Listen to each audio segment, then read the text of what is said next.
Welcome back to my channel. नमस्कार मित्रांनो, मी आहे गौतमी आणि कुक विथ गौतममध्ये आपलं पुन्हा एकदा स्वागत आहे. तर मित्रांनो, मी आज तुमच्यासाठी खमंग अशी रेसिपी घेऊन आलेली आहे. ती म्हणजेच उपवासाचा साबुदाणा खिचडी रेसिपी.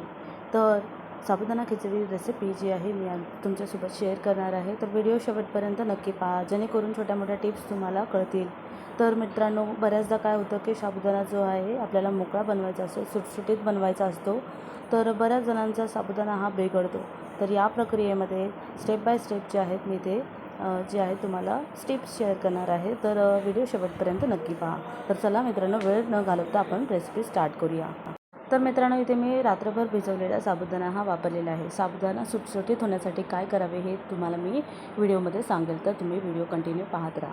तर सर्वात प्रथम मी इथे घेतलेलं आहे शेंगदाणे. लगभग शेंगदाणे आपल्याला 1 कप शेंगदाणे घेतलेले आहेत. व्यवस्थित असे भाजून घ्यायचे आहेत खमंग.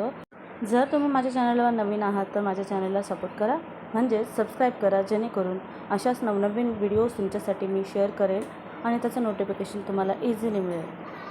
तर ज्या काही रेसिपी मी तुमच्यासाठी घेऊन येते मित्रांनो, या घरगुती आणि पारंपरिक पद्धतीने बनवल्या जाणाऱ्या रेसिपी आहेत, ज्या मी तुमच्यासोबत या सिक्रेट गोष्टींसहित शेअर करत असते. तर घरगुती ज्या रेसिपी आहेत, गावरान पद्धतीने चविष्ट अशा रेसिपी आहेत, जे नवीन मुली असतात त्यांच्यासाठी ह्या अवघड पडतात, म्हणून मी या छोट्या मोठ्या टिप्सही त्यांच्यासाठी ही रेसिपी घेऊन येते, जेणेकरून त्यांनीही या रेसिपी ज्या आहे घरामध्ये बनवल्या तर घरचे जे आहेत खुश होतील. तर मित्रांनो, शेंगदाणे ते आपले खरपूस असे भाजून झालेले आहेत. त्याचबरोबर मी 2 ते 3 जे आहेत लाल मिरच्या घेतलेल्या आहेत. या ठिकाणी जर तुम्हाला हवं असेल तर हिरव्या मिरच्या देखील घेऊ शकता, ऑप्शनल आहे. त्याचबरोबर सेम कढईमध्ये मी लगभग 2 टेबलस्पून जे आहे तेल घेतलेलं आहे. तेल गरम झालं की इथे कढीपत्ता घेतलेला आहे. कढीपत्ता जर तुम्हाला टाकायचा नसेल तर तो ऑप्शनल आहे.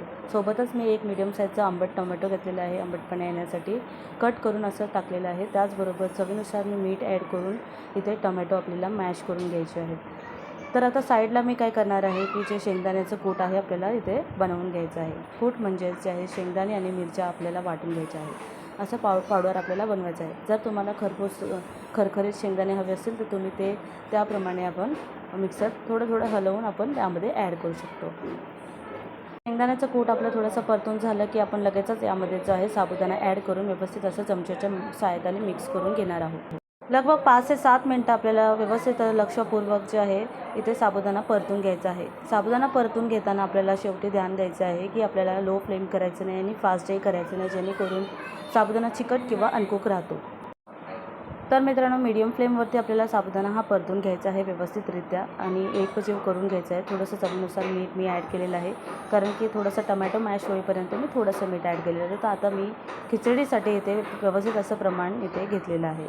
तर मीडियम फ्लेमवरती आपल्याला व्यवस्थित असं साबुदाणा भाजून घ्यायचा आहे.